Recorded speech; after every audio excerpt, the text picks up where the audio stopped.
persona non grata რომ იქნებით ბრიუსელში, თქვენ როგორც დიპლომატს ეს არ გადარდებთ ხალბატონო. ანუ თქვენ რომ არასასურველი პიროვნება იქნებით ბრიუსელისთვის? მაკა ბოჭორიშვილი შესაძლოა მალე სანქცირებული დიპლომატი იყოს. ბრიუსელმა დღეს უვიზო რეჟიმის შეჩერების მექანიზმების გამარტივებას მწვანე შუქი აუნთო. წლის ბოლოს უკვე ცნობილი გახდება, ვინ ვეღარ შეძლებს ევროკავშირში უვიზოდ მიმოსვლას. და ვის გამოაცხადებს ბრიუსელი persona non grata-ად. საბარაუდოდ სია გრძელი იქნება, რადგან სამიზნეა ყველა, ვინც ძირს უთხრეს საქართველოს ევროკავშირში ინტეგრაციას. Don't want to speculate. სპეკულაციები არ მინდა, თუმცა რაც შემიძლია გითხრათ არის ის, რომ მაგიდაზე დევს უვიზო რეჟიმის შეჩერების ახალი მექანიზმი, არა მხოლოდ საქართველოსთვის, არამედ ყველა ქვეყნისთვის, რომლებიც სარგებლობენ უვიზო მიმოსვლით ევროკავშირში. დეკემბერში ევროკომისია წარადგენს უვიზო შეჩერების ანგარიშს, მათ შორის საქართველოსთვისაც და ეს ანგარიში გაზიარებული იქნება წევრი ქვეყნებისთვისაც. საბოლოოდ ისინი განიხილავენ და ისინი მიიღებენ გადაწყვეტილებას.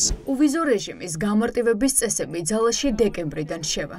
შეეხება მსოფლიოს 60 ქვეყანას, ყველას ვისთანაც ევროკავშირს უვიზო რეჟიმი აქვს ამოქმედებული. თუმცა ქართული ოცნება ამტკიცებს, რომ ბრიუსელი წესებს მათ დასასჯელად ცვლის. სავიზო რეჟიმის როგორც ინსტრუმენტად გამოყენება ეს იქცა ბრიუსელისთვის გარკვეულ ჩვეულებად. დღეს ამას ვხედავთ, რომ ვერ მოძებნეს ვერანაირი გზა, რომ ეს გამოიყენებინათ და ახლა უკვე ახორციელებენ გარკვეულ ცვლილებებს წესებში იმისათვის, რომ როგორმე საქართველოსთან მიმართებაში უვიზო მიმოსვლის რეჟიმი გამოიყენონ როგორც სადამშრომლო. ეს საქართველოსთვის შეცვალეს წესები ხალბატონო მაკა. თქვენ არ კითხულობთ საქართველოსთვის შეცვალეს ეს თუ ყველა ქვეყანას ეხება რომელთანაც უვიზო რეჟიმი. თუ რომლებიც უვიზო მიმოსვლას სიხარულით იყენებენ საქართველოსთან მიმართებაში, შეგიძლიათ დააკვირდეთ განცხადებებს, როგორ ხდება სწორედ იმ ცვლილებების დაკავშირება მხოლოდ და მხოლოდ საქართველოსთან, რომ საქართველოში ხალხი ანერვიულა. ბიძინა ივანიშვილი, საგარეო საქმეთა მინისტრი დღეს პირველების კითხვებმა წყობიდან გამოიყვანა. მაკა ბოჭორიშვილი ამტკიცებს, რომ მოახლოებული სანქციები არ ადარდებს. თქვენს წინააღმდეგ აწესებენ სავიზო სანქციებს და არა ქართველი ხალხის წინააღმდეგ. გავიგეთ, ჩვენს წინააღმდეგ არ ვინერვიულებთ. სანქცირებული დიპლომატი რომ იქნებით, ეს არ გაწუხებთ. თქვენ გაწუხებთ. მე არა და თქვენ თუ გაწუხებთ. ბოლოს როდესაც იყავით ევროპის პოლიტიკური საზოგადოების სამიტზე, თქვენ და ირაკლი კობახიძე. მაშინ თქვენ თქვით, რომ გქონდათ გასაუბრების შესაძლებლობა ევროკავშირის ლიდერ სახელმწიფოებთან. მათაც ესაუბრეთ, რომ ისინი Deep State-ის მიერ არიან მართულები, გლობალური ომის პარტიაზე ელაპარაკეთ მათაც. არა, რატომ თქვენ საუბრობთ? უცხო ძალებზე ახლაც ისაუბრეთ ხალბატონო. როგორც ჩანს, მაკა ბოჭორიშვილი გლობალური ომის პარტიის წევრებად საქართველოს მეგობრებს მხოლოდ ქვეყნის შიგნით აცხადებს. დღეს ჩვენ ვკითხეთ, პირისპირ შეხვედრებზე უცხოეთში ჯერ კიდევ სანამ შანსი აქვს, ეუბნება თუ არა იგივეს ვისაც ელაპარაკება. როგორია თქვენი როლი, როდესაც მაგალითად არც ერთ ღონისძიებაზე თქვენ არ გეპატიჟებიან. აი, უხერხულობას არ გრძნობთ ხოლმე ასეთ დროს, როდესაც თქვენი კოლეგების გვერდით თქვენც უნდა იყოთ ხოლმე ბრიუსელში მნიშვნელოვან შეხვედრებზე, მაგრამ უბრალოდ მიწვევას არ იღებთ. უხერხულობას ალბათ ის უნდა გრძნობდეს, ვინც ასეთ სურათს ხატავს პარტნიორებთან ურთიერთობებში. ეს არ არის სწორი, ეს არ ჭირდება არც ევროპის მომავალს. ამის უკან დგას გარკვეული ძალები. შეჩერებული ევროინტეგრაციის მიღმა ქართული ოცნების მინისტრი უცხო ძალებს ხედავს. დღეს ევროკავშირის ელჩმა ქართულ ოცნებას დაამარცხლით უთხრა, რომ ის რომ დღეს სტატუსი მხოლოდ ფურცელია, ქართული ოცნების გუნდის გადაწყვეტილებების შედეგია. It was the European Union. ევროკავშირმა საქართველოს კანდიდატის სტატუსი 2023 წლის დეკემბერში მიანიჭა. საქართველო დამოუკიდებელი ქვეყანაა და მას შეუძლია მიიღოს ნებისმიერი კანონი, მაგრამ ჩემი და ჩვენი ევროკავშირის ფუნქცია უთხრეთ ქართველებს, რომელი კანონებია შეუსაბამო ევროკავშირთან ინტეგრაციისთვის.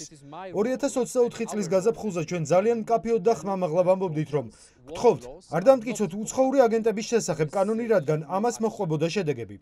საქართველოს პარლამენტის მიერ კანონის დამტკიცების შემდეგ ევროპულმა საბჭომ მიიღო გადაწყვეტილება დე-ფაქტო შეეჩერებინა საქართველოს გაწევრიანების პროცესი და მოუწოდებდა ხელისუფლების მაღალჩინოსნებს შეეცვალათ კურსი.